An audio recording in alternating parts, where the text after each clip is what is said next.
Well, we're back live. We're in the studio here in North Palm Beach, Florida, ravaged by another hurricane. And we're seeing a lot of those hurricanes, relatively speaking, maybe more tornadoes, cyclones. The weather's crazy out there.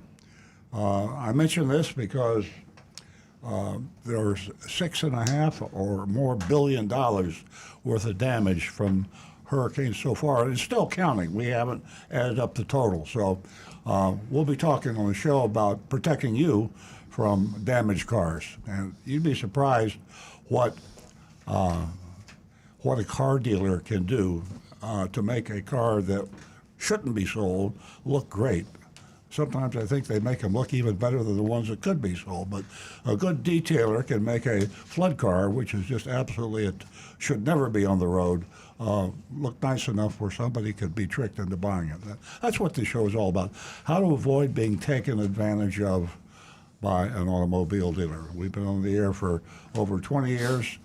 For you new folks, the show is very important that you call. I can't put it more simply than that. If you don't call the show, and by call I mean contact us, let us know what you think about the show, about your last car purchase, about a friend maybe contemplating a car purchase. Maybe you don't know what type of car you should be buying, or which dealer you should visit. So we've established a pretty good foundation for information sources. We have a blog, we have a web page you can go to, earloncars.com, and almost everything we do on this radio show is referenced, and sometimes in greater detail, on our Earl on Cars. We have podcasts, we have video YouTubes. We're on youtube.com/Earl on Cars. We're on facebook.com/Earl on Cars. And of course, we're streaming live here from the radio studio, True Oldies, in South Florida. We're actually in North Palm Beach. It was pretty dicey around here the past few days. The hurricane came very close. We didn't catch the brunt of it. Most of it went to the west coast of Florida. But 120 AutoNation dealerships closed. So right now they're cleaning up the rubble, and there's going to be a lot of bargains out there in the used car lots of the United States. You know, we talk about where the hurricane focused. Well, yeah, the hurricane focused in Florida and, of course, North Carolina, the southeast area. And you say, well, there was no hurricanes in Michigan. There were no hurricanes in California. There's enough flood cars damaged to go around. And usually when these flood cars are put on the market to be scrapped, and the villains of the world, the people that want to take advantage of you, buy a car that was totaled, should be scrapped, turn it into something that looks buyable, and they ship it. They ship it to California, Michigan, Wyoming. No state is safe. So it's always been a rule, be extra careful when you buy a used car. It's always been a rule, get an independent mechanic, your mechanic, pay him. Pay him $200, say, listen, I love this car, I drove the car, it seems like it's something I want to buy, and I just want to be sure. Let him go over it, and you'd be surprised what a beautiful looking car. It might smell good, it might look good, it might drive good, but underneath that skin, if that car's been underwater, and a lot of them have, it's going to come out later. It might be a year, it might be 6 months, it might be 2 years. So be very, very careful. I'm going to give out some numbers here, and I should have been giving them out already, but our phone number is the one we like. We have regular callers that are just such an asset to the show. Our regular callers inform us oftentimes more often than we inform them, and they correct us. And we're looking to be corrected because we make mistakes on this show.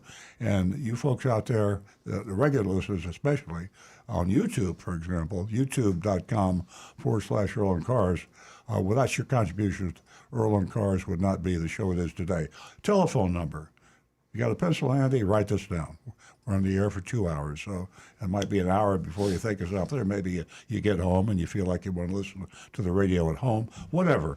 877 960 9960. That's 877 960 9960.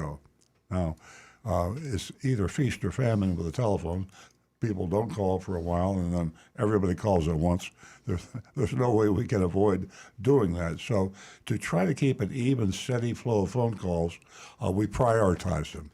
So when you call 877 960 9960, Nancy Stewart, who you'll be hearing from in just a few minutes, she's my co-host and co-founder of the show 20 some odd years ago. Nancy Stewart has got her laptop open. Our control room takes the calls, puts them through with your name and the fact that you're calling and where you're calling from. And as soon as your name appears on Nancy's laptop screen, she waves at it, me or Rick or my son Stu, and say, listen, we've got a caller. So we stop what we're doing. We listen to you because we get to know you. I mean, the sound of a voice, laughter, anger. These are emotions you can't get as well as a text or an email. It's just a source of pleasure. Some of our regular callers have been calling us for many, many years. We've got some that have been with us from the very start 20 years ago. So, again, our telephone number is 877 960 9960. I know I'm flooding you with numbers, but we got to get them out. And some people haven't heard the show. We'll be on the air Eastern Standard Time until 10 a.m., 8 a.m. to 10 a.m. Eastern Standard Time. So there's plenty of time for you to call, text, or get through to the show. Our text number, which I haven't given out yet, is area code 772 497 6530. That's 772 497 6530. We kind of accumulate these calls. We don't get to the text necessarily immediately. Sometimes we do, but we prioritize the phone calls. And then as we have a little time during the show, 2 hours, we go back and we look at some text. We do the same thing with YouTube. So YouTube.com, matter of fact, that's our busiest channel of communication, youtube.com/Earl on Cars. And you can look at us, stream us live, and you can post. Rick Kearney, who is sitting next to me, will monitor that. He has a following, a special following, because Rick is a certified diagnostic master technician, which means he knows everything there is to know about cars. And he's been around. He's been with me over 25 years at our dealership in North Palm Beach. And so he knows the cars from technology.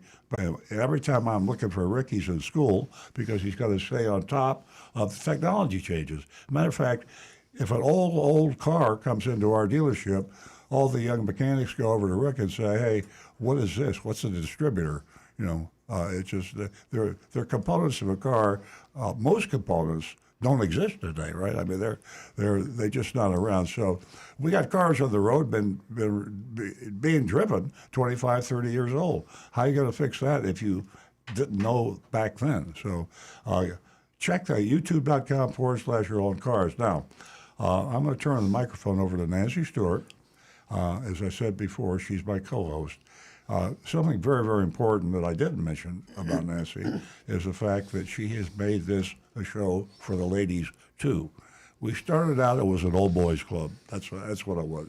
We were on the air for a year or two, and it was always the males calling. You know, cars are a guy thing, right?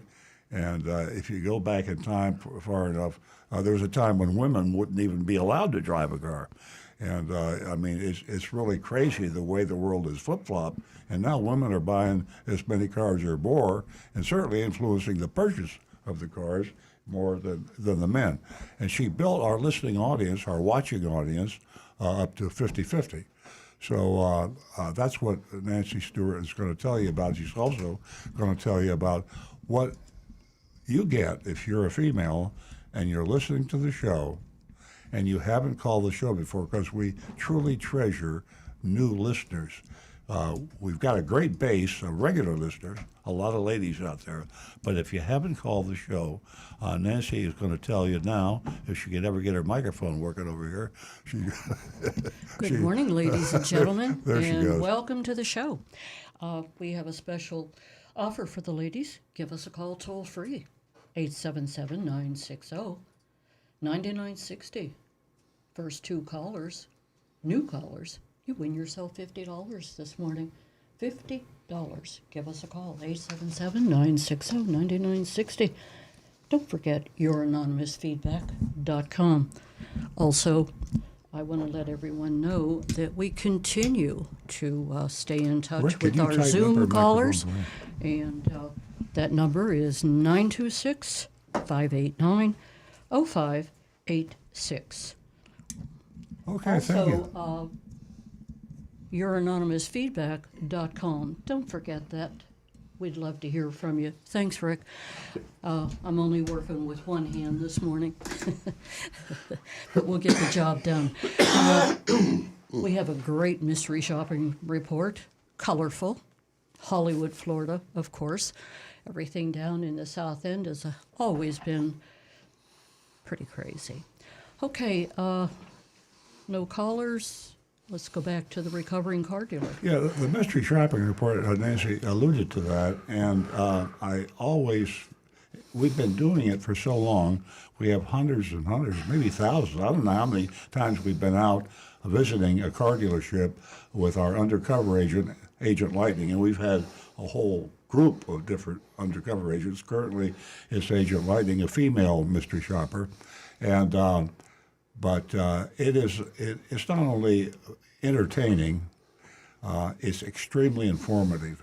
Now, you older folks out there remember 60 Minutes and Mike Wallace when he used to slip into a company of some kind and somehow get through the hallway to the CEO's office and walk into the president of the company and say, "Hi, I'm Mike Wallace." And it was just a lot of fun watching that because that company typically had done something incredibly wrong. And they were with live cameras and live audio, and Mike Wallace was talking to them. Well, that's what Agent Lightning does, except she doesn't tell them that she's Mike Wallace or undercover. She just goes through the buying process of a new or used car. And she goes all over the place. She's been out of state many times. She covers the state of Florida like a blanket, but also some of the northeastern states. And she's on top of things. She sees, for example, the flood car situation, the pricing over MSRP because of shortages, the supply chain issues, and she addresses that. Her visit today is going to be to a Chrysler Dodge Jeep dealership. Stellantis is what they call themselves. And the reason I mention that is the front page of Automotive News right now, I'm going to hold this up in front of the camera, front page headline, Stellantis, sales show depth of trouble. And it's something we talked about last week and the week before.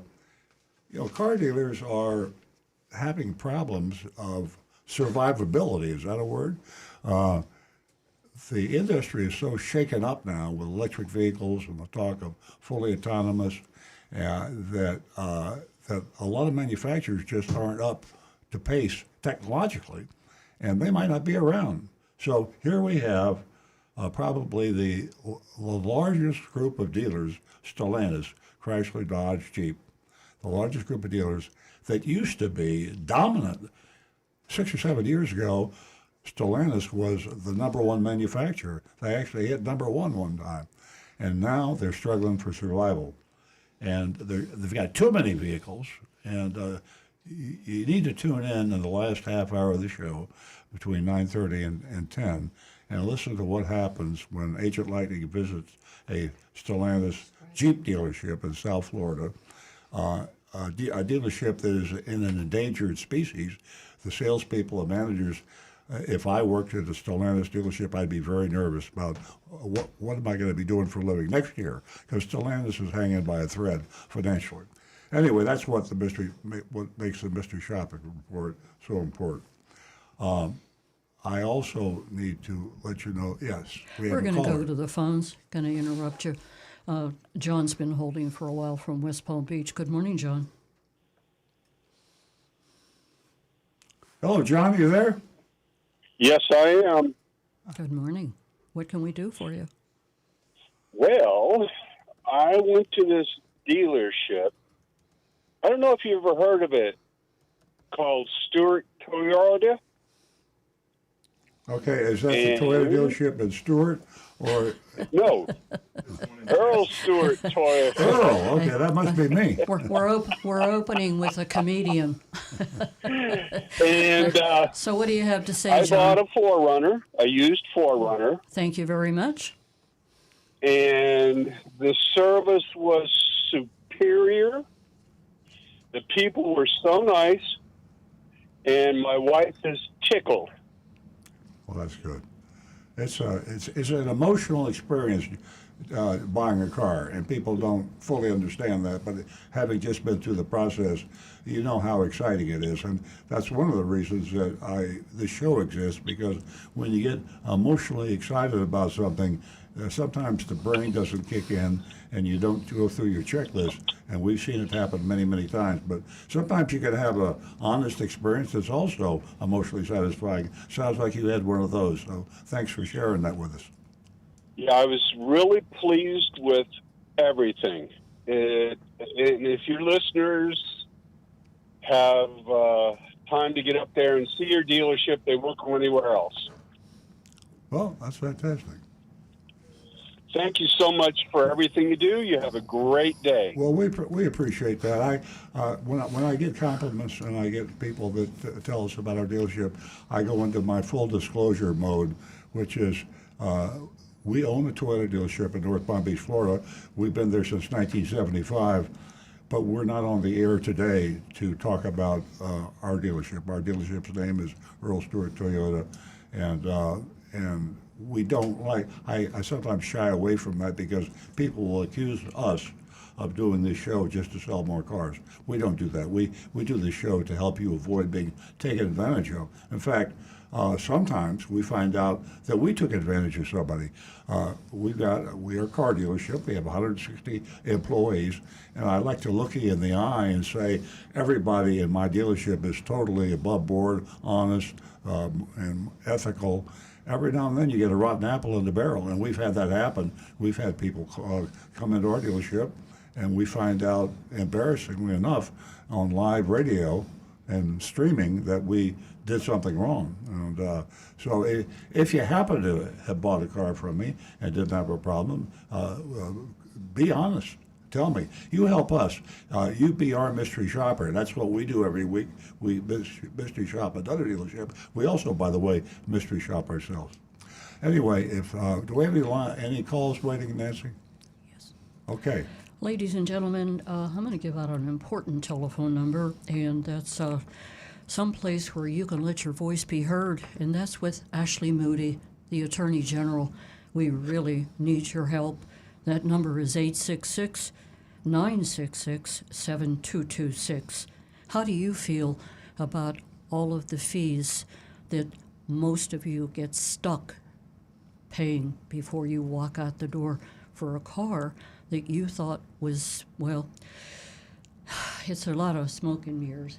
Anyway, that number is 866-966-7226. And we've been talking about Ashley Moody forever, it seems, and we need your help. Again, that number, 866-966-7226. Ashley Moody. Ashley Moody, the Attorney General. We're going to go to Ward, who's been holding, and Ward is calling us from Hope Sound. Hello, Ward. Hey, Earl. You're talking about Stellatus and Jeep Chrysler. They've had cars on their lot for over 300 days. Yeah. And from what I understand, the Toyotas aren't selling too great either. What's going on? Well, actually, the Toyotas are not selling as great because of a shortage of product. Toyota dealers and there are other makes like Honda that are still suffering the residual effects of the whole COVID thing, the microchip shortage and things of this nature. Toilet sales were off 20% last month, but it wasn't due to a lack of people wanting to buy Toyota. It was due to a lack of people able to finding the Toyota they wanted to buy. Meanwhile, if you happen to be a Stellantis fan, and you happen to No, like, I'm not. No, well, not at all. well, there are a lot of people that love Jeep, and a Jeep is one of the most popular cars in the world. It's become an icon ever since World War II. So people, I said earlier in the show, people buy vehicles a lot on emotion. Yeah, the World War II Jeep was an icon, but you know, if you look at Consumer Digest, it's still one of the worst rated vehicle in the. It's at the bottom of the barrel. You're exactly right, but they sell a lot of them, and the incentive money on the Jeep. That's the reason I mentioned earlier in the show we mystery shop a Jeep dealership down in Hollywood, Florida, and the whole process. If you keep in the back of your mind the Stellantis Auto Group, Stellantis the Jeep is hanging by a thread financially, and they have a huge supply of vehicles that they can't get rid of. They're having to add additional special incentives. They have thousands of dollars. There are Jeeps out there that the manufacturer is paying the dealer $7,000, $8,000 kickback money to sell it so they can manufacture another Jeep. The Jeeps are just sitting there gathering dust. So if you are, and I know you're not, Ward, but if you are a Jeep fan and you don't care about the quality, you care about feeling good driving that Jeep, you should at least get a bargain, because they can't get rid of those Jeeps. They're gathering cobwebs on the lots today. You know, I always get a kick out of the advertisements when they show the Jeeps on top of the mountains. There's no, it's federal land. You can't go on private property. You can't go up to these remote places unless you're J.R. Ewing and you own 10,000 acres somewhere. It's what if it'll sell cars, they do it. I've complained to Toyota as a Toyota dealer because they've had ads of Toyota trucks running through rivers, you know, splashing the water up and said, "Look at all the fun!" Big smile on the guy driving the vehicle. And meanwhile, if you did that in a real Tundra or Tacoma vehicle, you'd flood the engine and yeah, we'd be running to see your son to fix it, right? Exactly. Boy, thanks very much for the call. We appreciate it. Work. Thank you. Our number here is 877-960-9960. Later on in the show, we're going to share a conversation with you, about 1 minute conversation from the Federal Trade Commission. We heard from them, and we're going to share some oral arguments that they shared with us, so stay tuned for that. Our number again is 877-960-9960, and you know, I can't say enough about flood cars. You know, being the victim of a flood car once in my lifetime, and you just don't forget the nightmare. It's so hard to crawl out of. And there's ways that you can be more careful today than, you know, when I was taken advantage of probably about 40 years ago. And you remember that because you're stuck. The car stinks and you just don't know what to do. Well, what you do before you purchase that vehicle is that you get 3 opinions as to whether it is a flood car. So remember that. Also, ladies and gentlemen, with our mystery shopping report, you want to vote on that mystery shopping report later on in the show, probably about 9:30, and you can do so by texting your, texting us at 772-497-6530 with your vote for the mystery shop from Hollywood Jeep Dodge. Now back to the recovering car dealer. I haven't gone into enough detail about Rick because Rick Kearney, our certified diagnostic master technician, because I know a lot of our important information is to provide you with knowledge enough to be able to take your car and get fixed without being taken advantage of. The cars on the road today are older, of course, than any time in our history. The average car, I mean, this is average, car is 12 and a half years old. So we used to think of a car that was 3 years old as an old car. The car today, and I criticize the industry, but I'm going to compliment the industry now because the quality of the cars built 20, 30 years ago can't hold a candle to the cars that are being built today. We have cars today that are virtually maintenance free, but most of the cars out there on the road require maintenance, and most of the cars out there have been around for quite a while.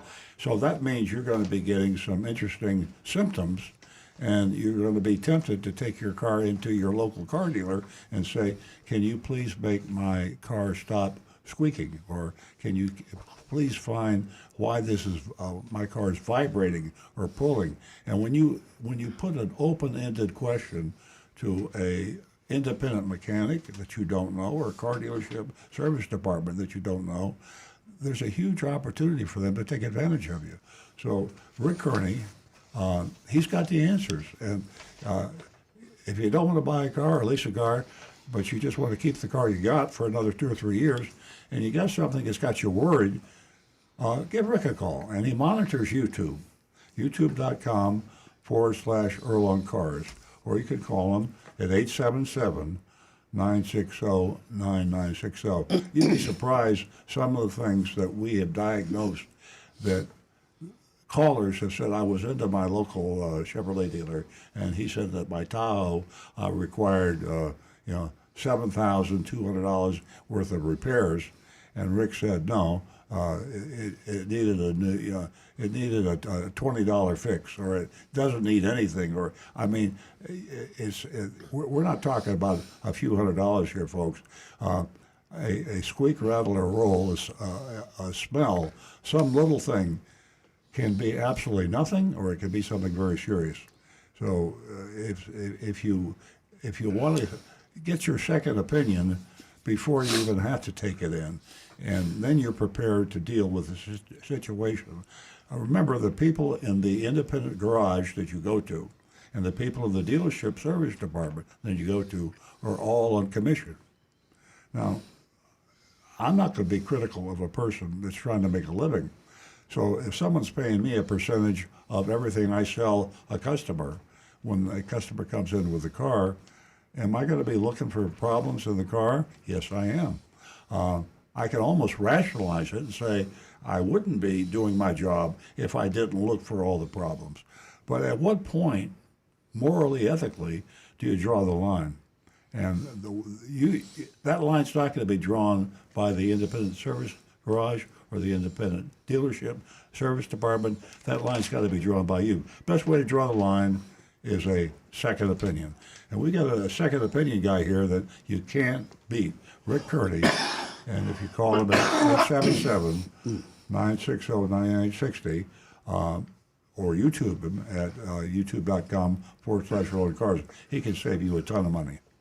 You know, I forgot to give a shout out to our Zoom club. Maybe that's what we're forming. And I see where there's a few people that are watching us, and we appreciate you. Sorry we didn't mention you earlier. And also I'd like to mention that if you are joining us on Zoom and you have a question, you can click on the icon at the bottom of your Zoom screen, and that'll alert Jonathan, and Jonathan will take your name and location, and he'll put that call through.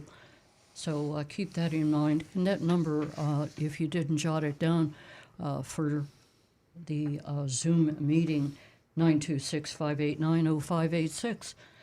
Back to the recovering car dealer. One of the most interesting things to me, and I've got kind of a scientific background. I love gadgets. I love electronics. I love computers and software. And I'm a nut on Tesla. They say, well, I thought you said you were a Toyota dealer. Well, I get that all the time. Nancy and I each own a Tesla. I'm driving the new Tesla Cybertruck, the Beast, and Nancy's driving the Tesla Plaid. and it's very exciting for you folks that you either hate Elon Musk or you love him. And Elon Musk did a press conference the other day, and he widely recorded about the robo-taxi that he's designed, that he claims will be here in 4 or 5 years. Elon Musk is basically saying that in 4 or 5 years, people will begin to buy shares in the robo-taxi, meaning you'll have a phone with an app, and you won't own the vehicle. You just have a share of the vehicle. So if you're going from your home to your doctor's office or to Publix or to the corner drugstore, wherever you're going, you'll hit the little app, hit the button. Within a minute, about the time it takes you to get out the front door, this robo-taxi will pull up, and you say, take me to Walgreens. And then robo-taxi, through total self-driving, total autonomous, will take you, drop you off at Walgreens, and then the robo-taxi goes somewhere else. They're going to pick somebody else. When you come out of Walgreens, you got your prescription, then you hit the app again, within a minute, there's another robo-taxi. You say, take me home. And the robo-taxi takes you home. The reason that I mentioned this recently is Nancy and I, and her Tesla Plaid, has fully autonomous, total self-driving. And yesterday in South Florida, we were having some pretty bad weather. And I had a doctor's appointment that was too far away. It was almost an hour's drive. And the weather was terrible. And so Nancy and I hopped in her Tesla Plaid and said, take us to Wellington Hospital in Wellington, Florida. And the Plaid didn't talk back, but it started. And it took us seamlessly from our home in Jupiter, Florida, to Wellington. Now, what's so exciting about this is that we had terrible weather yesterday. And the residual of Hurricane Milton. And I'm telling you, there were tornadoes, there were trees down, the rain. People shouldn't have been out. Matter of fact, Nancy and I talked about not even making this doctor's appointment. Well, we got on the Florida Turnpike with her Tesla Plaid. We call it Miss Nancy. And we're on the Turnpike. It was raining, the old expression, cats and dogs. It was scary. And you know how it is when you can't see and the windshield wiper's going as fast as it can, and there's crazy drivers out there too. Long story short, Nancy said, you know something? I wouldn't drive today. And we felt safe in that Tesla Plaid. It was amazing how the fully self-driving detected the danger when the rain was coming down in sheets. It slowed down. The Tesla Plaid had us on the turnpike doing as little as 45 or 50 miles an hour when the speed limit's 70, and it had us doing 80 or 85 when the weather cleared up. I mean, I'm just telling you, a pleasurable experience. Sounds like it's really come a long way. It used to shut off if it was too much. If there was rain, it would say FSD not available. Well, you gotta. That'll still happen. Oh, will? Yeah, absolutely. Yeah. But still, I don't think it would have handled that as much rain as you guys experienced. I think that what they call it on the screen, if my memory serves me right, is you've reached deterioration. Ooh, that's it. I love that. That sounds very there's scientific a lot of, and there's sci-fi. a lot of little memos Dangerous. that they send us while we're driving. Now, I would have pulled over to the side of the road and waited for it to blow down. But pulling over to the side of the road is also an exciting procedure if you've been in one of these rainstorms where you can't see 50 feet in front of you. Sometimes it's harder to pull over than just to try to remain steady and pray someone doesn't hit you from the back. Yeah, this is true. Okay, we're going to get back to the phones. We're going to talk to a regular caller, John. John's calling us from Palm City, and hopefully he fared, well, as best as he could. He's here. Yes. In Palm City. Good morning, Thank John. God we're safe. You were in a bad spot. Well, not far from me was a place called Midnight Farm, and the whole roof was destroyed. And it's a gas station, but I don't hear anybody was killed. Yeah. But what I want to ask you, I want to talk about flood cars, okay? Mm-hmm. In 1975, I was buying a brand-new Chevrolet Caprice Classic, in Reedman Chevrolet. They were in Langhorne, Pennsylvania. They had 13 new car franchises. Very pleasant experience, probably secondary to dealing with Earl Stewart in North Palm Beach. But here's what I got to say you something. A very pleasant salesman. They're open 9 a.m. to 11 p.m. They're still in business today. Saturday service, 8 to 12.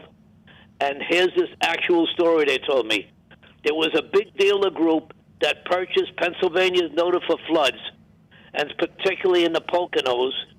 They bought up all brand new Chryslers that they could find, this dealer group, very wealthy, and they found out after they owned them that Chrysler would not issue the certificate of ownership, dealer MF, whatever you call that number. So they got stuck, and they got stuck with good. Wow. He didn't say whatever happened to the Chryslers, but Chrysler would not allow those cars to be on the road, brand new cars. So I just want to mention to you, there are people that go around in large groups that buy up even brand new cars, and who knows if they get the actual titles. You're exactly right. It's a undercover industry that has thrived for many years, and they sometimes they export the cars, sometimes they have them detailed out so they smell and look good, but of course they're dangerous to drive, and there's a whole industry. The insurance companies, remember, when they give you money and pay you under your insurance policy because your car was totaled, quote unquote, because of a flood, they don't bury the car, they don't burn it, they sell it. And the people that buy these cars, some of them are strictly honest, because if you have a car that's been in a flood and you take that car apart, there are good parts that haven't been damaged, and they can sell the parts. If you added up the cost of the parts on the car, it would probably cost 5 times the value of the car as a total. So there is an honest industry out there for total cars. But the insurance companies don't know who the honest buyers are. They know who gives them the most money. And as you say, John, that industry, the undercover ulterior motive industry, are buying these cars and making a fortune by making them smell good, sound good, and look good, and they don't drive good is the problem. Well, one other comment about Reedman, they're still in business today. They're 80 acres. At the time, they had 11 franchises, but there's 2 of them that they would not handle. One was Ford, and the other one was Jeep. I didn't know that. Yes. And it's unbelievable. They have a track that you can demonstrate your car, and they are so pleasant to deal with. So that was in '75, a long time ago, but I just want to give my experience. Well, thank you very much, John. You're one of our oldest. In fact, you probably could be the oldest. Do you remember the first time you called the show? What year was that? Oh, I can't remember, but it's way over 20 years ago. Yeah, wow. Seaview Radio, I believe it was. Mm-hmm. Yes. Well, it was. You're as important to the show as we are. I mean, you've been there through the thick and thin of it, and you're always there to call. I remember back in the old days when we first got started, it was a half-an-hour show, and Nancy and I would sit here and talk to each other, and the phone wouldn't ring, and you start breaking out in a cold sweat. And we were praying for somebody to call, but and John did call, so you got us out of a lot of jams back in those days. And then I called Stu. Yeah, right. More important that you guys were there from the beginning. Thank you, Guys, thank you for being there. God bless you both. Thank you. Oh, thank you, John. I'm really Stay glad safe. you and your family are doing okay. Yes, we're fine. Thank you. Have a great weekend. Thank you very much. We can't talk enough about flood cars, really. They're out there, ladies and gentlemen, everywhere. And even, if your car has been submerged in water, if it's been exposed to high levels of moisture, you're in big trouble. And this moisture that the vehicle has been, subjected to, if it's out there for a long period of time, boy, I'll tell you the damage that can take place. You can't imagine unless you've purchased a vehicle and you're stuck. And there's a lot of problems that. Remember that caller last week we had? Yeah. she had the car, and it wasn't totaled out because the water didn't get high enough to hit the electronics, but it still messed up everything below that, her brakes and and other stuff. And Yeah. she bought the car and she's stuck with it. Yeah, the electric system, can fail. You've got engine problems, mold, rust. The list is endless. Okay, I think you all get the point. Our number here is 877-960-9960. And you can text us at 772-497-6530. We're going to go back to the phones and talk to Bill, who's been holding from Boynton. Good morning, Bill. How you doing today? Bill, you there? Hello? Welcome. Yeah, there you are. Yeah. What can we I'm, do for you I'm- today, Bill? I was just wanting to give an experience that I had with a dealership. I was talking to my friend Roadrunner Steve, yeah. and he wanted me to call you. I'll tell you about it. It's with Palm Beach, Mississippi. Oh. Okay, yeah. We've been there, I think, I a was long just- time ago. I was just wanting to schedule a service for a car I bought, my 2024 Mitsubishi Outlander. And I've called at least 5 or 6 times, left my number and name. My wife has called. Nobody ever called me back. So I called the Mitsubishi customer service, and they told me to try talking to a manager or a supervisor or something. So yesterday I called back, and the guy was very unfriendly, but he told me that all I had to do was come in and they would service the car, and I didn't need an appointment. So I was very upset. Well, it's Mitsubishi struggles. I'm surprised they're still in business. Especially this one. This one, I think, moved from North Lake, and now they're on Belvedere. They're in Yeah, Westmont. someone tried to sell that to us one time. Yeah. Yes. In fact, his name was Bill Reichel. Yeah. We considered buying the land. I wouldn't own a Mitsubishi dealership. They have too jaded a history. It's just it's like the kiss of death. So I think that bleeds over to the attitude of the employees. Like when they say just come on in for without an appointment, they're inviting you into their little chaotic service drive thing, and that's why appointments are good, and that they wouldn't do that. That's definitely a red flag. Maybe look for unless you're doing warranty work on the Mitsubishi, maybe look for an independent shop that does well on Mitsubishi cars. That might be a better thing than dealing with them, because it seems like they're struggling, and they're struggling to get good people too. Well, this is the 6th or 7th Mitsubishi we've owned. We moved here from North Carolina 5 years ago, and the dealership up there we always dealt with, so we never had any problems. Yeah. Yeah, I hate to paint a brand as a place you don't want to go, but the fact of the matter is, think of yourself. If you're a professional, you're a technician, you're a salesperson, or you're in accounting or auto body repair, and you're looking for a dealership to work for. People like you are in high demand, low supply, so you can pretty much write your own ticket with the dealership if you've really got the qualifications. They choose not to work at marginal dealerships like Mitsubishi. And why should they? Because the volume, the amount of cars sold, repaired, maintained, it's just hard to make a living when you're working for a third-rate franchise, and that's what Mitsubishi is. They're a third-rate franchise. You remember Yugo years and years ago? I mean, anybody working in a Yugo dealership, they were working in the Yugo dealership because they couldn't find a job anywhere else. So if you're looking, you're more likely to get a qualified technician at a good selling store like a Honda store or Chevrolet. Hyundai, yeah. You might want to look at switching brands. I mean, there's some really good, those mid-level price imports. Hyundai and Kia are very good cars now. They sure are. Yeah, Honda and Toyota are a little bit more expensive, but maybe switch brands.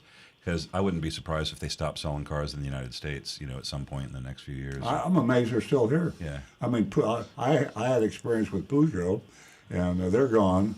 From here. Fiat, they left and came back. Lancia.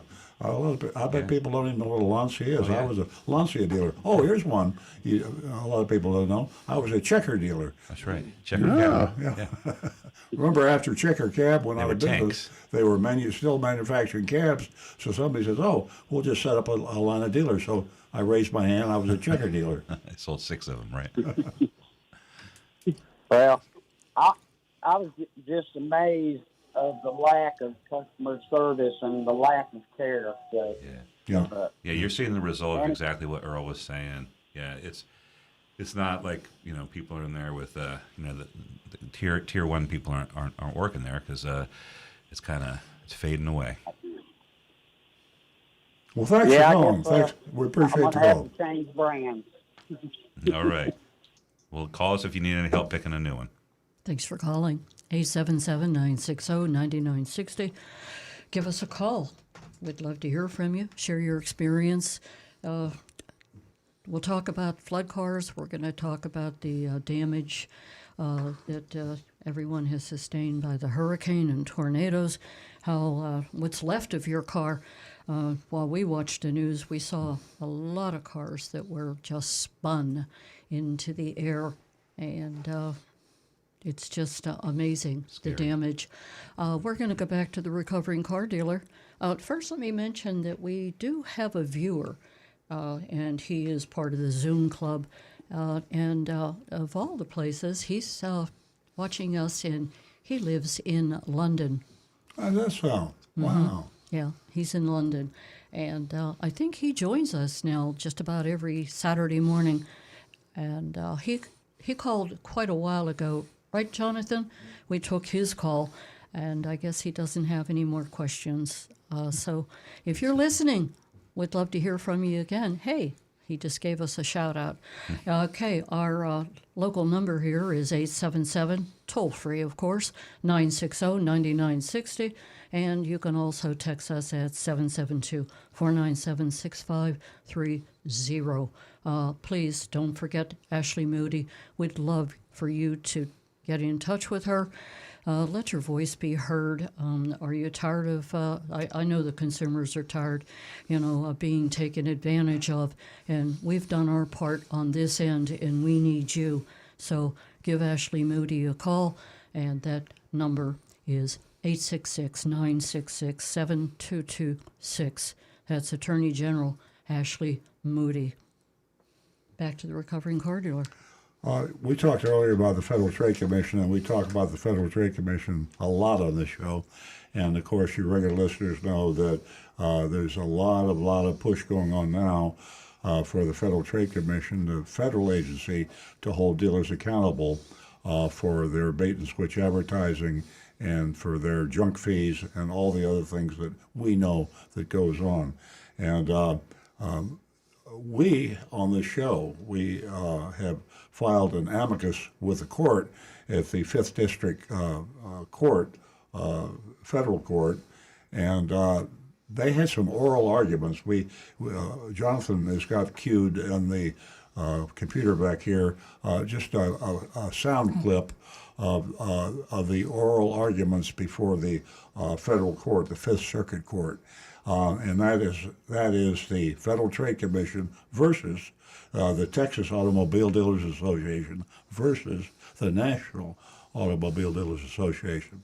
And all car dealers and their associations are fighting to keep this regulation from going into effect. It's very serious, and the reason the dealers are worried about it is that not only does it put the dealerships at risk for violating the federal law if this is passed, but it also puts the employees of the dealership, because there's joint and several liability. You lawyers out there, you legal fans, joint and several liability means that if you're involved in a crime and you're just a part of the crime, meaning you work for the company that committed the crime, you could be held liable jointly for the company. In the past, a car dealer like Napleton would get in trouble and he'd get fined $8 million. Of course, $8 million is chump change to a dealership group like Napleton. But what about the sales manager? You know, if you're a sales manager, you're a finance manager, or you're a service manager, and suddenly you are held liable by the Federal Trade Commission for a $200,000 fine or a $2 million fine, that gets everybody's attention. So, Jonathan, if you've got that audio, let's play this audio from this is 2 days ago, by the way, so this is breaking news. Consumers often travel to multiple dealers, and the reason they do is because of the classic bait and switch tactics that this rule addresses. They see an advertised price, and they believe that they can acquire the vehicle for that advertised price. They travel to the dealer only to discover that either that vehicle is not available, that price is not available, or neither are available. So they have now wasted time traveling to a dealer in pursuit of a transaction that they cannot get. That happens multiple times during the car buying process. By requiring upfront, honest disclosures, including in advertisements, the rule will save consumers trips to the dealer. The rule also flags time saved during the negotiation process. Again, this is something that digital consumers enjoy, and the rule looks to that as a source of time savings. And I think we've all been there. You go to a dealership, you sit down in the dealer to negotiate, and the dealer gets up and walks to the back room to talk to the manager.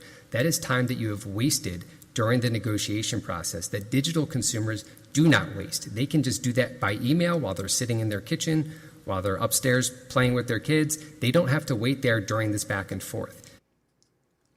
Isn't that interesting, the angle that this attorney for the Federal Trade Commission took with respect to defending consumer? We talk about it being taken advantage of, and of course that's part of the argument too. Paying too much money is being taken advantage of. But think of the time that you have to waste when you buy a product, be it a service or a vehicle from a car dealership. You know how quick you can go into Publix or the Apple Store or to Target or Costco. Or just pick up your phone. Exactly. Yeah. Right. Pick up your phone and it's delivered to your house. Amazon gives the same day delivery now. So, I mean, time, you're listening to an 83-year-old man right now. And I promise you, if time isn't important to you now, when you get to be 83, time's very important. So for me or you to have to spend an extra, not few hours, an extra few days to avoid being ripped off by a car dealer, if you don't spend that amount of time, you're going to get ripped off financially. So interesting approach to the Federal Trade Commission. I mean, obviously, nobody's going to argue that if you advertise a car for $3,000 less than you'll actually sell the car for, that's a no-no. But the twist that you just heard in that oral argument is, why do you have to sit in a car dealership? You see, mystery shopping reports, you'll hear our mystery shopper, and she times the amount of time it takes her, and she gets in and out in a hurry because she's a professional mystery shopper. But if she weren't in a hurry, she'd be there all day long as it takes to sell you a car. That they're wasting your time because they know when you get in a hurry and get anxious, you're likely to make a bad decision. Yeah, you want to scratch your head whenever you hear, from a consumer and she or he says, it took me all day to purchase this vehicle. Right. And guess what, ladies and gentlemen? That's the good news. It just took all day. I've already talked to, prospective customers that it has taken a week. And I'm not talking about waiting for a vehicle to come in. I'm just talking about the paperwork. 877-960-9960, and you can text us at 772-497-6530. We're going to go back to the phones. We're going to talk to Bill, and he's calling us from Lake Worth. Good morning, Bill. Nancy, what can we do for you? good morning. Good morning. I wanted to ask Earl if he's ever had the chance to talk to dealers in other countries, whether they're Toyota dealers in Japan or Europe or whatever, as to their business practices, and if they pull all these games themselves. or if they're more ethical. Civilized. To some extent, my son Stu has been to Japan more recently than I have. Have you? Yeah. Did you We get a did. chance to talk to a Toyota dealer? We visited a Toyota dealership outside of Nagoya, and it was really interesting. They pulled up, first of all, just what they did for the group. It's a group of Toyota dealers that get to go on a tour of Japan and experience the cultural sites and get to know our Japanese partners better, and also visit the manufacturing plants and some of the other places where they're innovating, like with robots and things like that. But we went to a Toyota dealership, and they rolled out the red carpet. They lined up to greet us all, and then we went into their conference room. And what I saw was very similar, but on a smaller scale than an American dealership. It was about the size of like maybe a dealership in the 70s. It was very small, like a small glass showroom. But they were all dressed in suits and ties, and they had prices and payments on the windows of the cars, and there was painted on the lot, and there was flags strung across poles like a older car dealership in the United States. They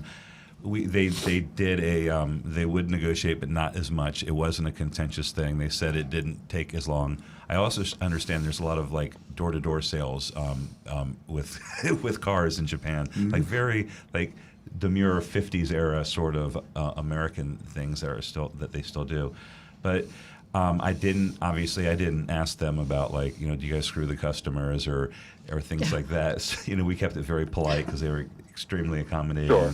And then we left, and they all lined up in the parking lot in a line, every employee of the dealership, and waved until the bus was out of sight.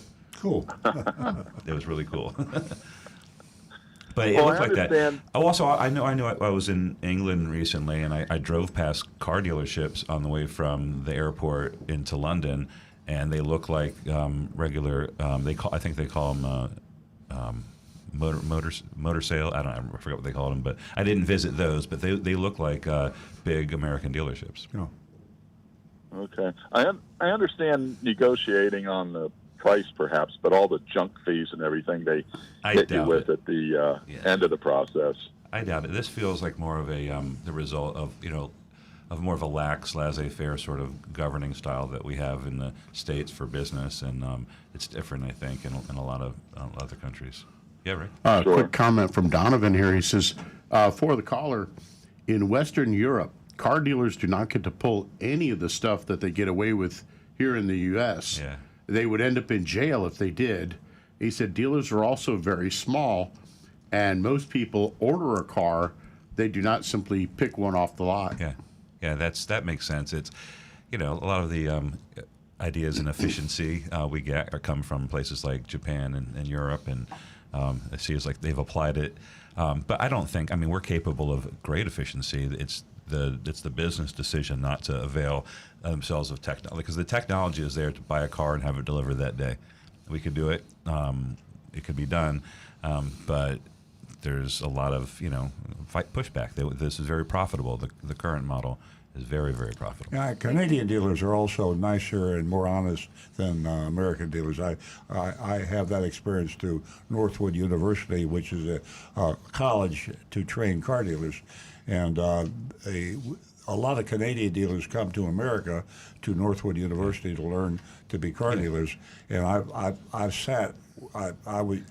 Northwood University asked me to speak before their classes, and we also interviewed the graduates of the class of Northwood University. And when I would interview graduates to sign off on, say, this man understands or this woman understands what it is to be a car dealer, I found the Canadian car dealers to be a couple notches more honest and moral. It's just they're really nice up there. Yeah. Remember when you gave the speech to it was a group of Brazilian car dealers or students that came from Brazil. Oh, and yeah. This was more recently, and Josh and Jason and I sat in the audience, and I don't remember. They were still learning. But I don't think it was as brutal in Brazil as it is here. Exactly. What a nice global tour we just took. Great question. Thank Okay. you. All right. Just one other thing, real quick, Earl. I know you've spoken very highly of Jim Moran at times, and I was just wondering if you saw the article in the sports section of the Palm Beach Post yesterday about the owner of the Jacksonville Jaguars and his yacht, and how he came to have it. He was on Jim Moran's yacht, and he saw how Moran used it to build business relationships and such. Yeah. I didn't see that, but I sure will look for it. That's, Jim Moran. We could do the entire show on a guy like Jim Moran. He was one of the pioneers. He's like a Henry Ford. He'll go down in history. He started out as pumping gas. He pumped gas in Chicago, worked at a gas station, ended up being the largest Hudson dealer in the world, and then he was the largest Ford dealer in the world, and then he came down with cancer, he thought, terminal cancer, and he went to Florida to die and bought a Pontiac dealership. And turns out he got cured, he didn't die. And somebody knocked on his door one day, this is like, a long, long time ago, and said, how'd you like to be our wholesale distributor for Toyota? And nobody ever heard what Toyota was, so Jim Moran said, I'll take it. He paid $100,000 for the rights to be the Toyota distributor in the Southeast United States. And now, the rest is history. I was going to ask you something that slipped my mind there. It happens to all of us. No, well, thanks for the call. I looked this up. Yeah, he bought his first yacht, Shad Khan's first yacht. He bought it from Jim Moran. He bought a Gallant Lady. Yeah. Really? Yeah. Great conversation, Bill. I'm sorry? Great conversation. Yeah, just one other thing real quick. I know you have other callers. It's my understanding he was the only auto dealer to ever be on the cover of Time magazine. Correct. And Correct. I think maybe Earl should be the second. Maybe we should put in a good word for him. Yeah, he was truly a pioneer. There's a dark side to Jim Moran too, and I won't get into that. But that's fine. But typical of the era. But if you're tough in business in that time period. Yeah, that's the way life was. A dark side to me from that era. Yeah. I know you have other callers. Thank you, I'll Bill. let you go. Y'all have a good weekend. Thanks. Have a great weekend. Back to Stu's conversation about his trip to Japan. This is interesting information. I never thought about it. But do you know when you purchase a vehicle in Japan, you have to have proof. You have to have proof that you have a place to park it. In many urban areas in Japan, before purchasing a car, you must provide proof that you have a legal parking space, as parking is very limited. Yeah. They should do that in New York City. Yeah, exactly. But they backed off all the good ideas. They were gonna fix the problem. Yeah, and there's a few stipulations as far as purchasing a small vehicle. You can imagine, everybody in Japan wants a small vehicle. I think they wouldn't want to see me driving around in that Tundra. Earl's Cybertruck wouldn't work over there. No, the Cybertruck would be a no. I don't think you could get it across. It's amazing that we're sitting here and Earl opened the show and he was talking about the robo taxi, and gosh, how things have changed. Here we are in the 21st century, and not to rub it in this morning, but on another note, did you notice how difficult it was to get gas? Mm-hmm. Yeah. That was the moment that I looked over and I said, boy, oh boy, am I glad I'm driving an EV. Yep. And it has served us well in situations. Did you guys lose any power on Wednesday night? No. Everybody around us. Yeah, wow. But, we were very fortunate. Did your generator kick on? I never did. I was waiting for that to happen, but I thought you're going to say I could have just plugged into my Cybertruck because you could. Yes. I can run my house off of my Cybertruck. Not very long. Yeah, but you could still plug a fridge into it so ice cream doesn't melt. I was worried about I lost power for the first time since I've lived in my home. I didn't know that. I've been there for almost 20 years, and it's the first time power cut off. And I got concerned about my freezer with all the dog food in it. Yeah. But I got a propane generator just in case. Yeah. So it came back on right away? When I woke up, my wife said it went off around 11, and then it came back on around 10 a.m. the next morning. Oh, really? That's great. I'm still talking to people that don't have any power it all. 877-960-9960. Would love to hear from you. Share your experience during the hurricane. Talk about flood cars. Ladies, give me a call. 877-960-9960. You can win yourself $50 this morning for the first 2 new lady callers. Don't forget, we want to hear from you on the Zoom Club. Do you know the number? Did you jot it down? Here it is again, 926-589-0586. Give us a call. We'd love to hear from you. This is great. We have this audience in London, and he seems to be pretty involved with our show. And I point that out because he's very young. He may be looking to go into the car business. I think I see a little smile on his face as I mentioned him. Anyway, if you're out there and you want to talk to us, Jonathan's here. He'll take your Zoom call. He'll take your information. He'll put you through, and we'd love to see you and talk to you. Earl?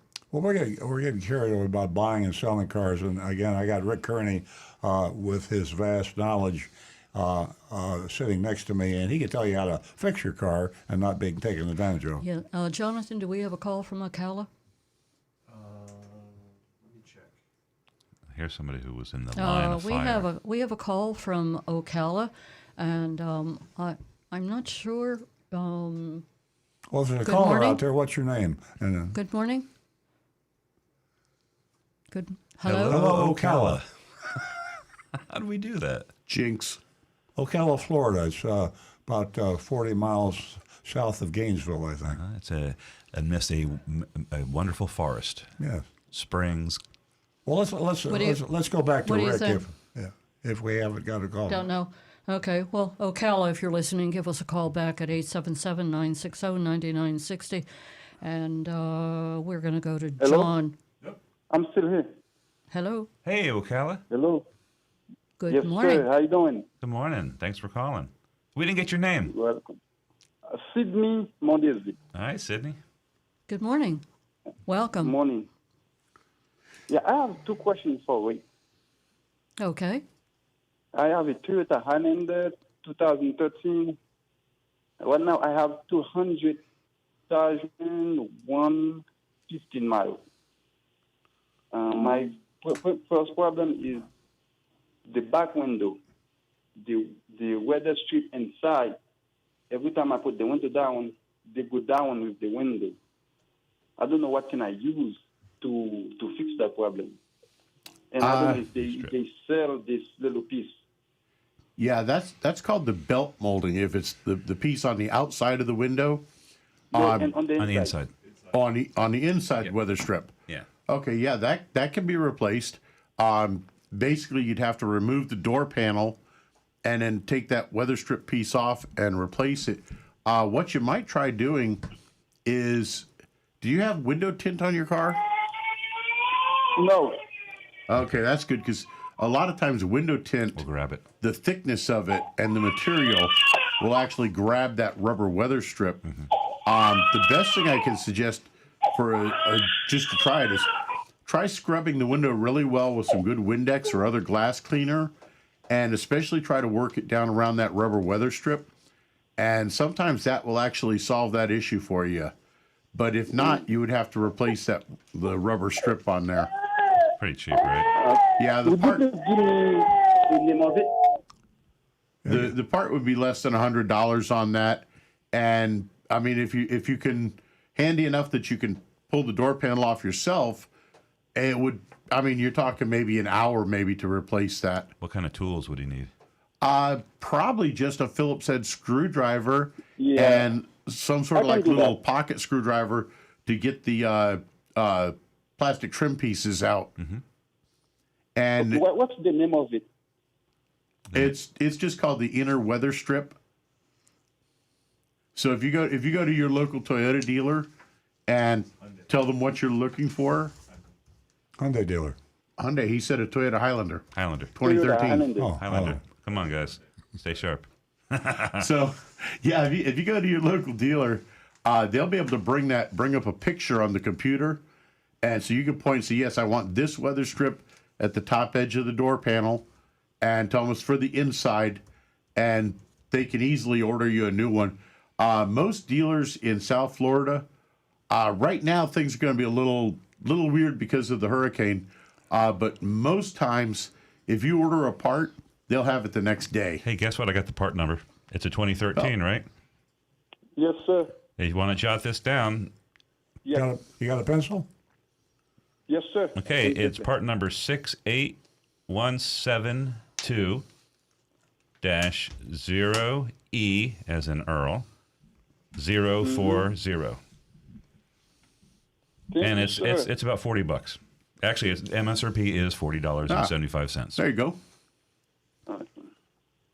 And my second question is the car is burning oil. I not say burning oil. He's drinking oil. Ooh. Because I have to put 5 quotes between oil change and the next oil change. Ooh, yeah, that's... Where can I take it to fix? The first thing you want to make sure is it leaking oil, No, or is it no burning it leaking through oil. the engine? It's burning. It's burning it, no leaking. Yeah, that's probably means that the piston Correct. rings are done, and you really got 2 choices on it. One is an engine overhaul to rebuild the engine.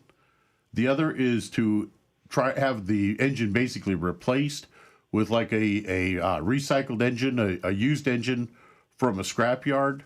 A lot of places like that, you can get a used engine for a very reasonable price, and they'll include a warranty. You'll pay a little extra to get the longer warranty, but most of them offer a choice of a 6-month warranty or a 1-year warranty, and they're pretty comfortable about that. They'll give you a pretty good idea of how many miles are on that replacement engine, and usually they're in pretty decent shape. So I've actually done this on some of my cars in the past, replaced it with a junkyard engine, and had good luck with it. So, Hey, why'd you how about lead with the rebuild? weather strip? Because this seems like a pretty serious thing. Never mind. Rhetorical question. yeah, on How a about the rebuild, like to rebuild it, to fix it? to rebuild it, is a 4-cylinder or a V6? 4-cylinder. 4-cylinder. I'm going to go out on a limb and say you're probably looking at about $3,000, maybe more. Oh, no problem. Yeah, it's Where can I take it? I would feel more comfortable with experienced Toyota guys working on it. There is some Toyota Yeah. dealerships up in your area. I can't attest for the. I'm pretty sure there's a Toyota dealership in Ocala, near yeah. Ocala. Oh yeah, I'm sure there is. And then you're also Yeah. not too far a drive from, you go to the Orlando area, and there's a bunch of big dealers down there. Or you go to Gainesville, because there's Gatorland up there. I don't know. Yep. I used to live in Tampa. I just moved to Ocala. I bought it at Stadium Toyota. And Okay. I went there. I asked one of the service guys how much it could cost to fix. He said it's better to buy a new one. Well, It cannot be fixed. that's a fair thing for to say. Is how he delivers it, because sometimes service departments might recommend service that costs more than the value of the vehicle. With an older vehicle, but then there's people like you who want to keep it going, and so that's a different consideration. So he might have just said, "Listen, it might not have been ethical to say I want to take $5,000 from you, because I think a new engine would be quite a bit more." He But didn't say a that. Toyota dealership can get you a used engine for you. Yeah, and buying Okay, it. did we answer all your questions? Yes, ma'am. Great. If we can do anything else for you, please give us a call. no, that's It was great speaking to you. Thanks for Thank calling. you. All right, hope we helped. We're going to go to Barbara in West Palm Beach. Good morning, Barbara. For all you others that are holding, I'll be right with you. How you doing, Barb? Hello, Barbie, out there? Okay, Barb, give me a call back. We're going to go to John in West Palm Beach. Good morning, John. Yo, John. Boy, they're dropping like flies.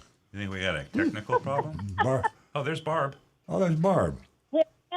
Barbara. Hey, Barbara. Sorry. Hi, Barb. Nancy, I've spoken with you a couple of times. I just want to tell you, I have great accolades for your dealership.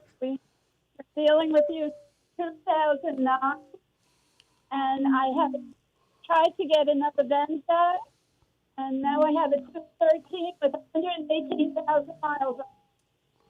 And it was up at the dealership last week, and I got 2 new tires with that deal that we got when we bought it. All right.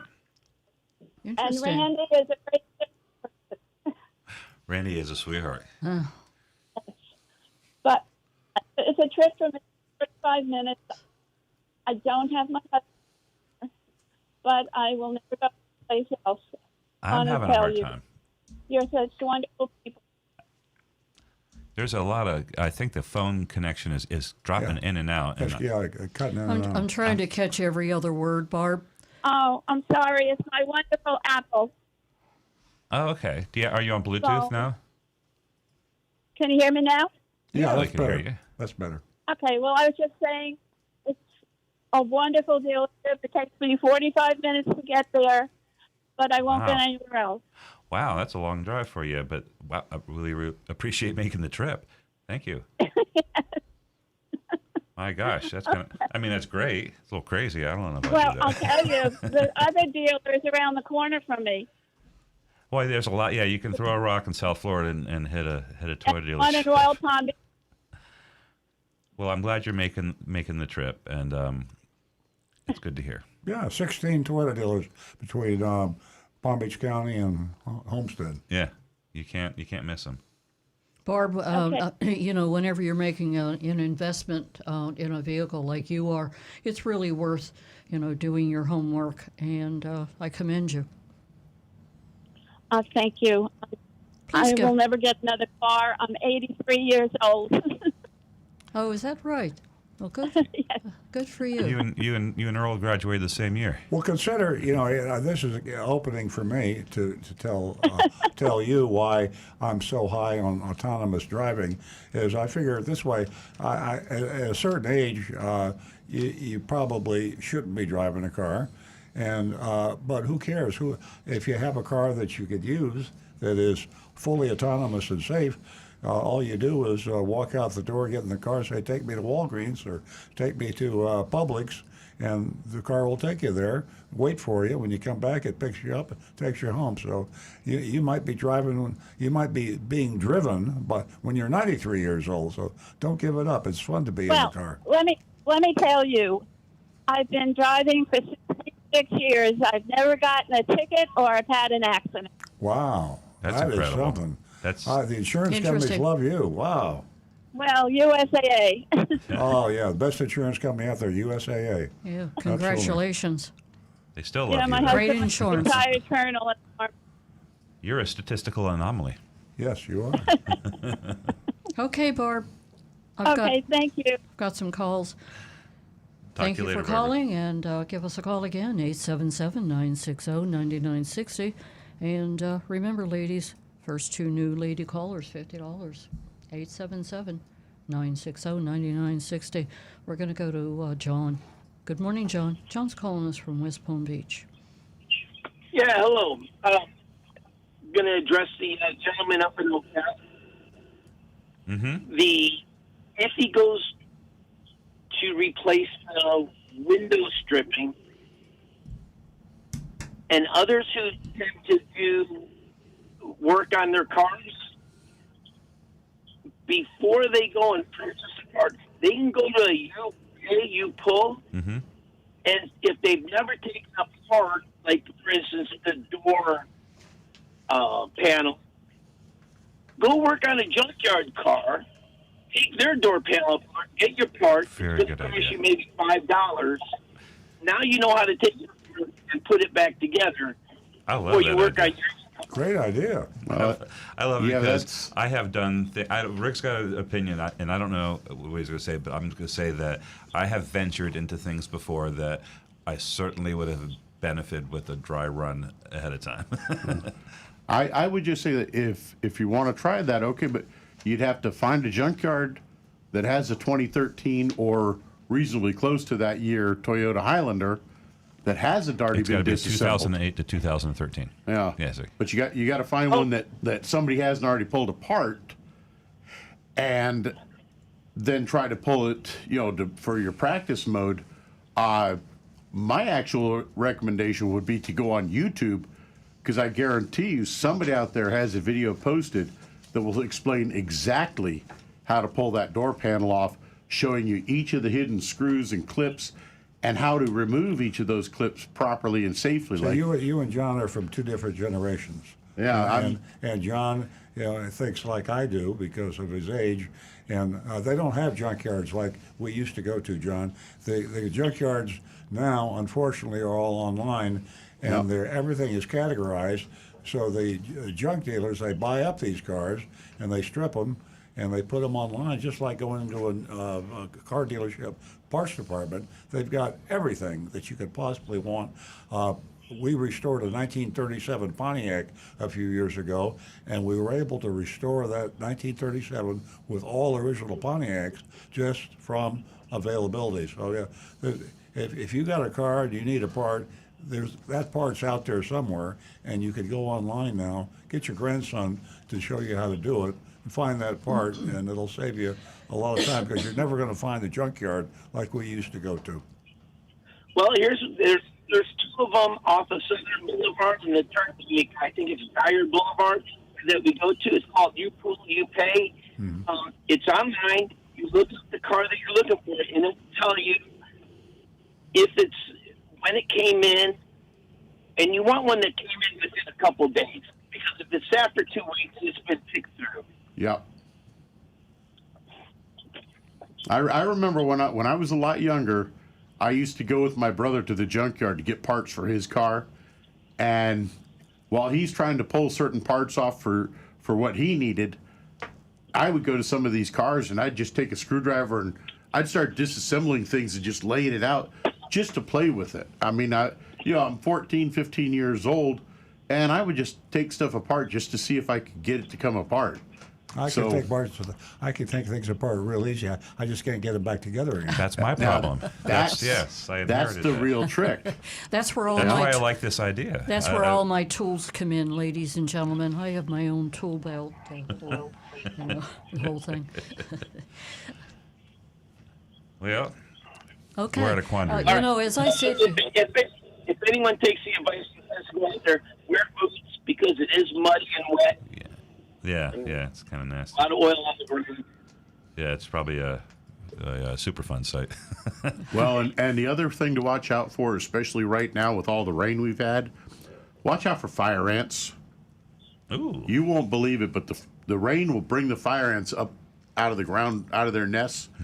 Then they move into the cars. This is a southern problem. So about the time that you start working on something and you feel something crawling on your hand, you look down. I think we're going into too much detail. Okay. How about those army ants? Hey, ladies and gentlemen, as I sit here, I just gave it a thought. Earl and I are working with a couple of kids here. We have three other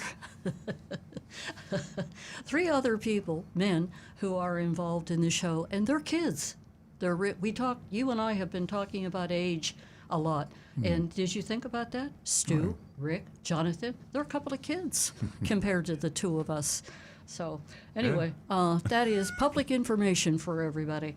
Ladies and gentlemen, we have the dog of the week that'll be coming up.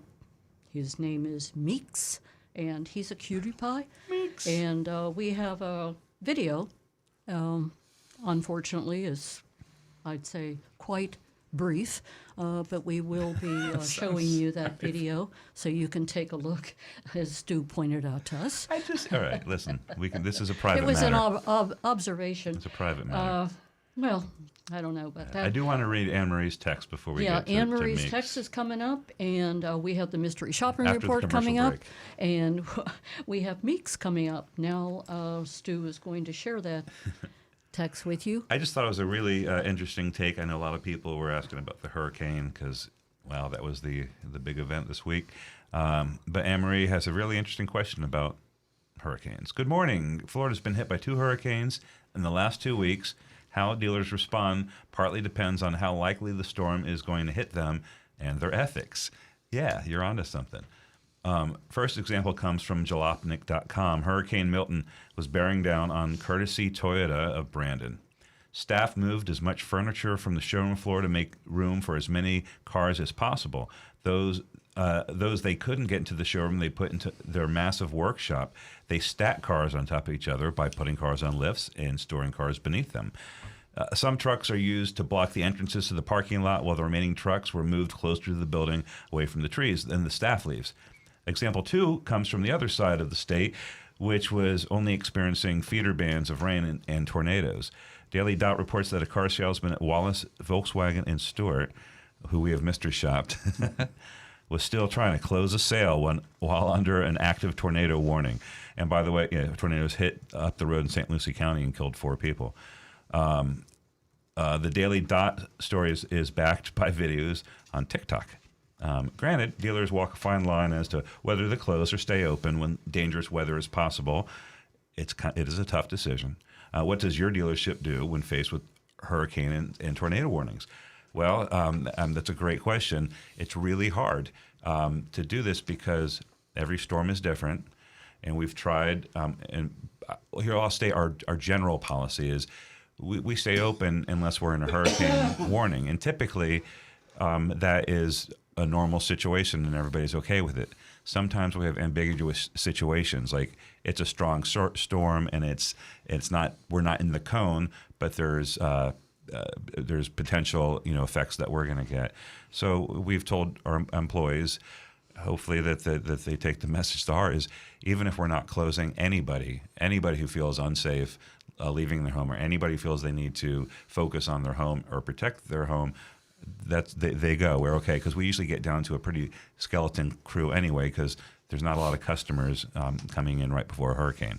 So we just try and play it by ear, but we are definitely closed if we have a warning, and that's the best we try and do that. She sent pictures of these articles here, and and I'll say at one point Earl himself was kind of a little crazy when it came to hurricanes. He didn't want to close for anything. And because we had a period of 30 years of media hype and no hurricanes hitting us, then suddenly we started getting hit by hurricanes. Yeah, I would let my emotions get the better of my common sense and remain open just to prove to the hype that you get from the media. I mean, I realize that the media has to warn people about danger, but I also know that the media gets paid from advertisements, and people love danger and they love mayhem. And when they hear about the number of bodies or the number of people, I think it's terrible the way they find these people that are their house is just burned down, their dog is dead, and their husband is missing, and they say, "How do you feel about that?" I think that's exploiting human emotion for commercial reasons. But the reason we should be closing, and a lot of stores should be closing more often during hurricanes, is because the people that work in these stores need to take care of their property, and psychologically and mentally, they're not at work anyway. They need to be home taking care of their doggies and their kitty cats and their family, and we shouldn't be forcing people to work when they don't want to. Exactly. And also, just a minor defense of your attitude.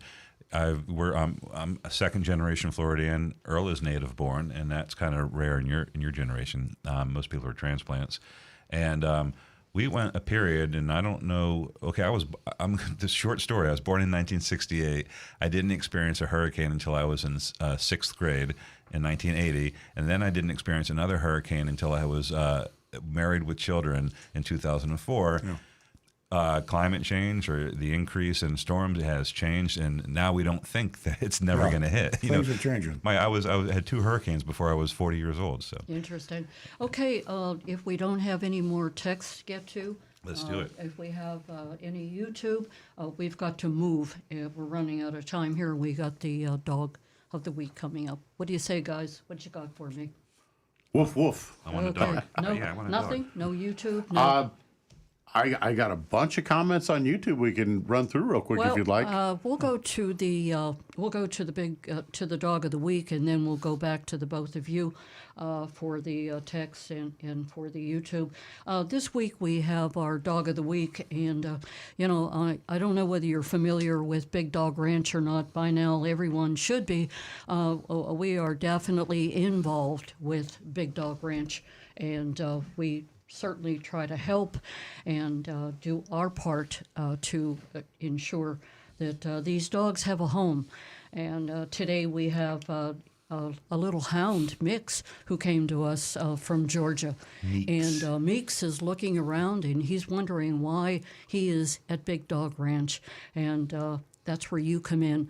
We would love for you to get involved. Go to the website, bigdogranch.org. It is, I believe. And take a look. Take a look at all the dogs they have out there. Take a look at Puppyland. If you don't, if you're not interested in Meeks, there are many dogs out there that you can familiarize yourself with, by going to www.bigdogranchrescue.org. And we're going to show you a little video on Meeks. And like I said, he came to us from Georgia. And he's looking for a forever home. He's I think they're guessing that he's between 1 and 3 years old. And as I said, he's a hound mix. And if you'll be so kind, Jonathan, roll the video. Hello, this is Meeks. He's very easy on the leash. He loves treats. We just went for a nice 15-minute walk, and I think he's ready for a little nap. Mwah! I love you.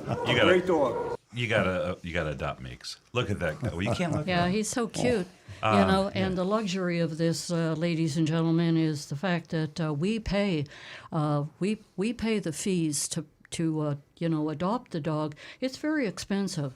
$200 is a heck of a lot of money. It could be more. So keep in mind that we do pay the fees. And if you go to the website that I mentioned, you can fill out an application and see whether or not you are acceptable to adopt Meeks, because they do a background check. You got to be qualified. And I got to tell you, they do so much out there at Big Dog Ranch, for veterans, for the disabled, for everyone and anyone. There's a program out there that makes it affordable for you to adopt a dog. And don't forget Earl's book, and that's Confessions of a Recovering Car Dealer. The book was written quite some time ago. I'll tell you, the information in the book is priceless. Yes, you can put that on your shelf and you can refer to it forever. And I might add at the same time that that book, and it's, last time I checked it was $19.99. All proceeds go to Big Dog Ranch. All proceeds go to Big Dog Ranch, and that's Confessions of a Recovering Car Dealer. Rick? Let's see.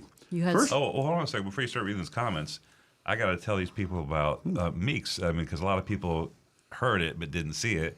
In Meeks, this is where our second hound mix in a row. We had Duke last week with the big long ears, and this looks like a big old basset hound, sort of like a beagle coloring. Yeah. And it's like, medium-sized dog. How much did he weigh? Like 40, 50 pounds maybe? Yeah, and he looks like he stands about 2.5 feet tall. He's a long dog. He's got that hound dog appearance. Yeah. The long, slender legs, and black and white, lots of white on him, and a big old smile. Oh yeah. He has that take me home look in his eyes.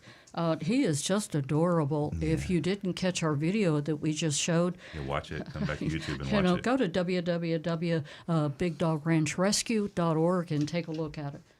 He just looks like a beautiful dog, so friendly. He's compared to your dog, Rick, he's a little mini dog. Yeah, my girl Harley Quinn, we got her a little over 10 years ago now, and she's getting up there in age, but for a hound dog, she weighs almost 70 pounds. She's a little chunky because now she's getting older. She doesn't exercise quite as much, but I guess that's all of us as we get older. But she is still the sweetest girl. Oh, that's a great story. Ladies and gentlemen, Meeks is like I said, she's waiting for you, and she. She likes older kids, let's put it that way. And she needs some attention. And, Yeah. Meeks is he. Misgendering our boy. There you go. Okay, I think that, did we cover everything, Stu, on Big Dog Ranch? We're good, yeah. Okay, so Jonathan, I think that we're going to go to the mystery shopping report, and the mystery shopping report, if I recall, is from Hollywood, Florida. That is the Dodge dealership, and Agent Lightning did an exceptional job, as she always does. So we're going to go right to the mystery shopping report. Yeah, for those not familiar with Hollywood, Florida, everybody's familiar with Hollywood, California. Hollywood is right next to Miami, and it's a very unique place. The second or third largest Toyota dealership in the world is in Hollywood. It's it's a gathering place of all people from around the world. There's got to be the Hollywood Toyota who we're familiar with. They have salespeople that speak 9 or 10 different languages. I mean, if you speak a language spoken on Earth and you want to buy a car at Hollywood Toyota, they have a salesman that'll do that. But it's a very interesting area. It's in the heart of the Sodom and Gomorrah, I call it, the area of car dealers, because it is rough down there. That is an area where I would probably drive 50 miles anywhere away not to have to buy a car in Hollywood, Florida. I'm just saying that. The other interesting thing is Stellantis hanging by a thread, and Chrysler, Jeep, Dodge is hanging by a thread, because that's who Stellantis is. And it's interesting to go into a car dealership that 2-3 years ago were riding high and making tons of money and selling tons of cars, and now they're waking up each morning and saying, I wonder if I'll have a job, because Stellantis, as I say, financially is hanging by a thread. I'll read this shopping report as if I were Agent Lightning, who went in undercover just the other day. I arrived mid-morning, was greeted by a salesman who was standing up front about to light a cigar. Talking about pause. Thrilling days of yesteryear. Light a cigar. Yes, I did. I used to smoke cigars, folks. I was evil, and I looked evil back in those days. Well, you were never crazy enough to light up a cigar in front of a customer. No, I don't think so. The salesman greeted me with a handshake, laid his cigar down on a lockbox attached to the front of the building. He introduced himself as Claude, asked for my name as well. He then asked if there was anything he could help me find today. I said, well, with this rain and flooding, I'm realizing I want something that'll lift me up a little bit so I won't get stuck. He suggested a Jeep Wrangler. I said, that's what I was thinking too. He showed me a few that were right up front and said, I really like this one. It was a new Jeep 2024. The 25s are out, by the way. And this is a new 2024 Jeep Wrangler Sport S 4x4 in black with an MSRP of $49,095. $49,095 is sticker price. The Maroni label was affixed properly. And I underline this because it's almost, I'd have bet $1,000 that the Maroni label would be gone. But most car dealers in South Florida ignore the law on displaying properly the MSRP. So that's a plus for Hollywood Jeep Dodge, that they actually had the window sticker, the Maroni label, actually where it should be. There was no addendum on the vehicle. Remember, on the vehicle. Despite this, Claude mentioned that it had some aftermarket upgrades, so it was priced a little higher, and asked if that was okay with me. It's called a trial close. Always closed. The salespeople, they're always closing. ABC. ABC. I said, yeah, I think so, but I'd like to see what it would cost me out the door. I underlined out the door because who knows what out the door means? I use that term, we all use the term, and out the door means different things to different people. And you don't want to know what it means to a car dealer because it means nothing. So you need to be more specific when you're trying to ask. Or I go so far as to say, if you want to buy a car and you really want what you think is an out the door price, say, that's the price and I'll write you a check out for, put it in your hand, get in that car, and go home and you never see me again. That is an out the door price. Continuing on, he suggested he get the keys so I could see it and drive it. He went inside for a few minutes to return with the keys.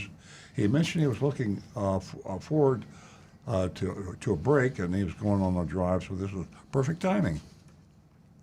We headed out down 441. That's a road that used to be a main highway in Florida, all the way from North Florida to South Florida.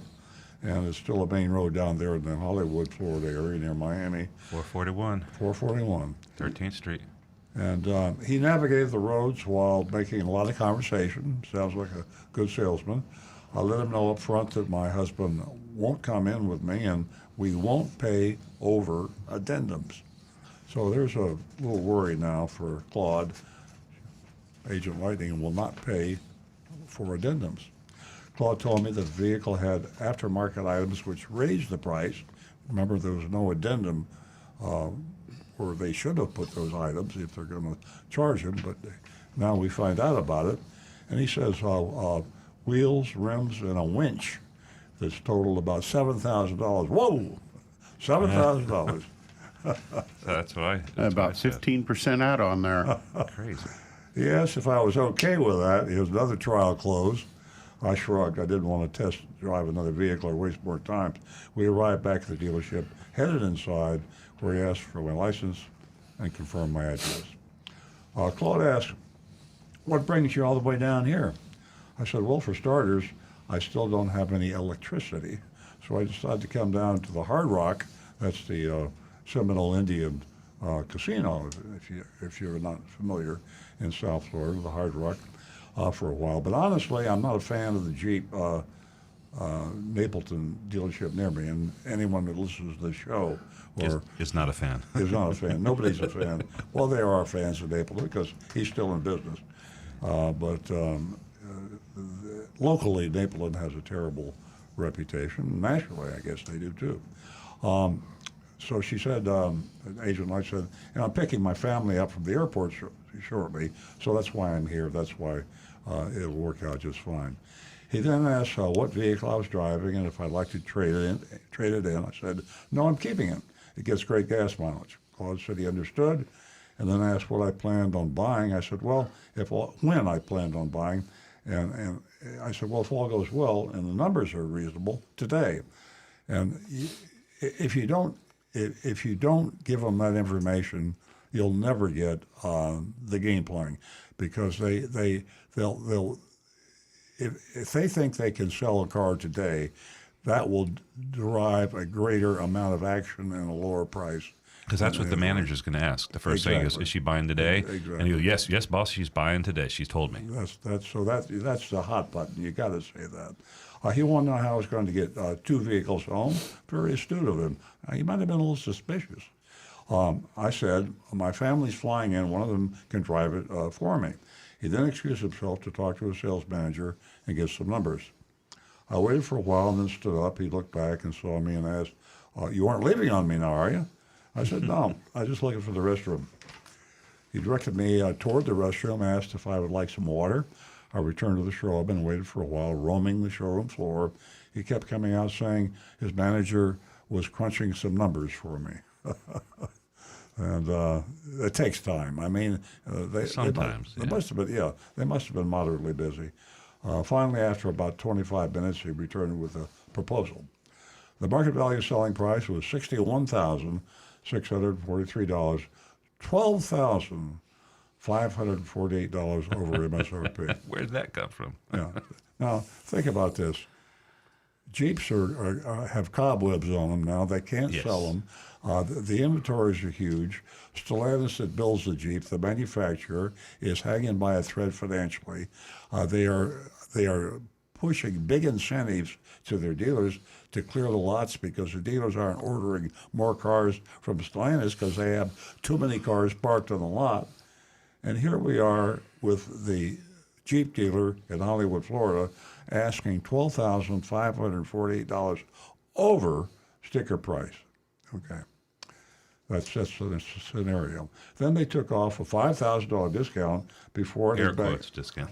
$5,000 discount before adding another $1,397 for installed packages, low jack and edge.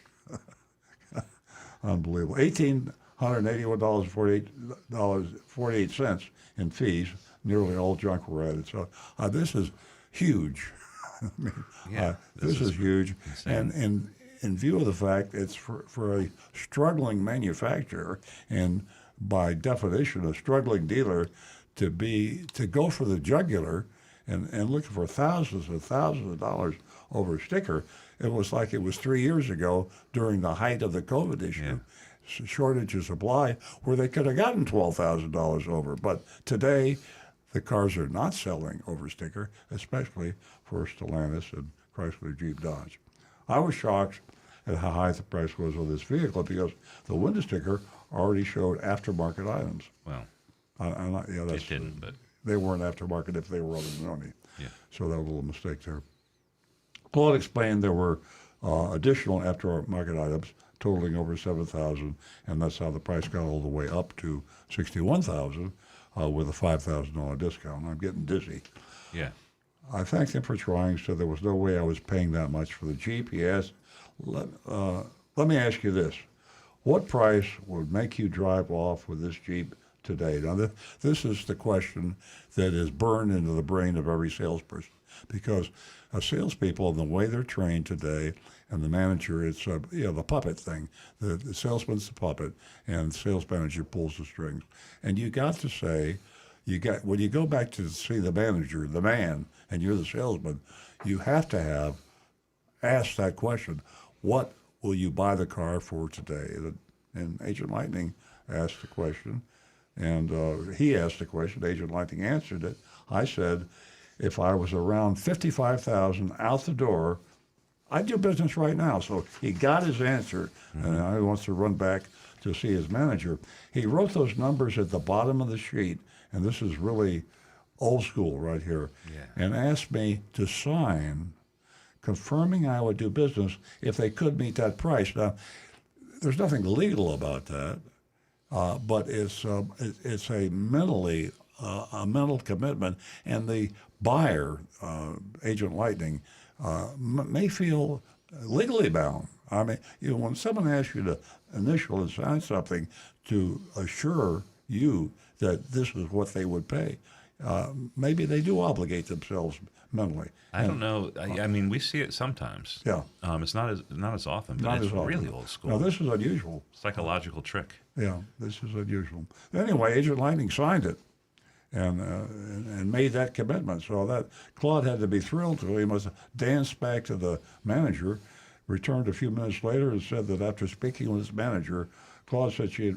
informed him there were quite a few more aftermarket items added to the vehicle, and there was no way they could go that low.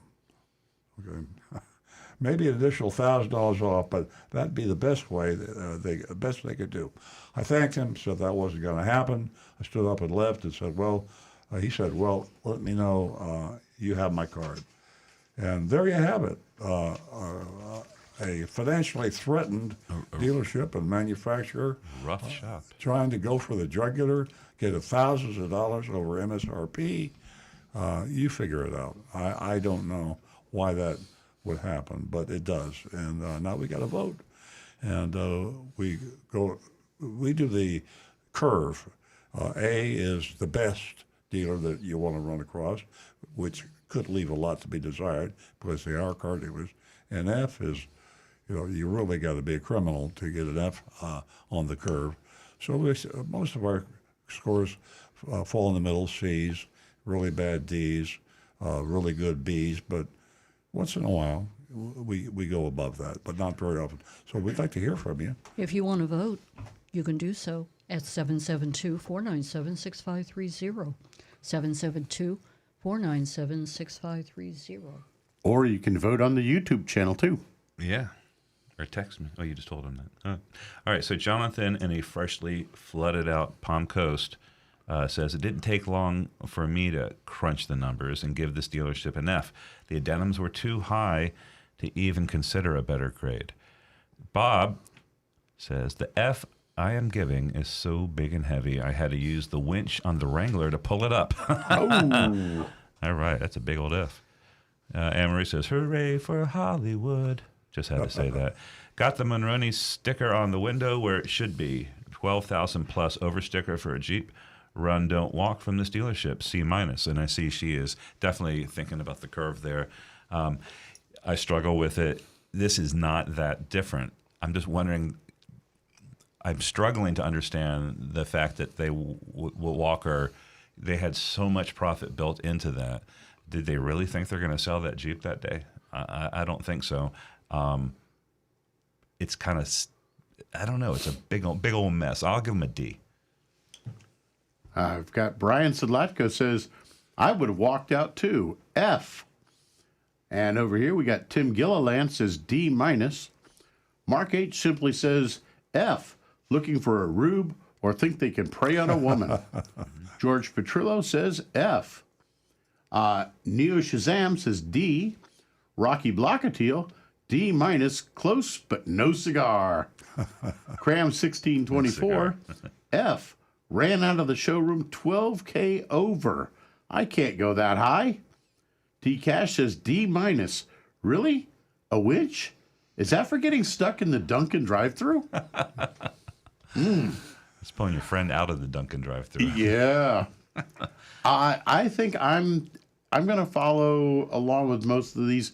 I'm going to say it's a D grade for that one. Mm-hmm. I just don't like all the surprise add-ons that weren't even on an addendum list. Yeah. You know, they just stacked it on. It was all surprise. Frank also gives them easy to vote on his dealer an F. Oof. Nancy? Well, this is another interesting mystery shopping report, and needless to say, we got 5. Needless to say, it's not a surprise at that part of town, and now any part of town, But number 1, cigar. Number 2, are you leaving? Number 3, crunching numbers. This is the 21st century. We got to move on here, And they have not. They're still stuck. They're stuck taking advantage of everyone that walks through their doors. Believe me. And you can help, ladies and gentlemen. And you know what my vote's going to be, but you can help. Ashley Moody, she's the Attorney General. Give her a call. 866, write it down. 966-7226. Let your voice be heard. These guys are out of control, and we just don't need to be part of it anymore. We have a choice. My vote for Hollywood Dodge, F. Oh boy. I'm gonna give them a D, and I that's low for me to give a D, especially in South Florida. We are grading the curve. But I think we have to take into account that on September 1st, the Attorney General swore that she was going to start enforcing our 20-year-old laws, and Hollywood Jeep broke all the laws, and nobody said anything. Yeah. And all the dealers, since we've been shopping after September 1st, have ignored the whole ruling. The Florida Automobile Dealers Association has even threatened the dealers, saying, Ashley Moody really means it this time. This really will be enforced. And, of course, let's not forget the Federal Trade Commission. That's going to happen. That regulation will go through. So the dealers are existing in a dream world as if nothing's going on. At what point will the other shoe fall? I don't know. Have you spoken to Ted Smith at all? I mean, has there been any feedback from FADA on, has anybody gotten nabbed? Quiet. Too quiet. Yeah, they don't. We went from this is laughable. What was it last week or the week before last? They're going to pick up these dealers. They're going to the slammer. They're picking up the salesperson. Everybody in F&I. Everybody's going to jail. Yeah. They were all in, or at least they led us to believe that. Okay, great show. It was. Ladies and gentlemen, lots of fun. Have a great weekend, and stay tuned next week. We'll be right here, same time, 8 a.m. on the Oldies Channel. Thank you for joining us.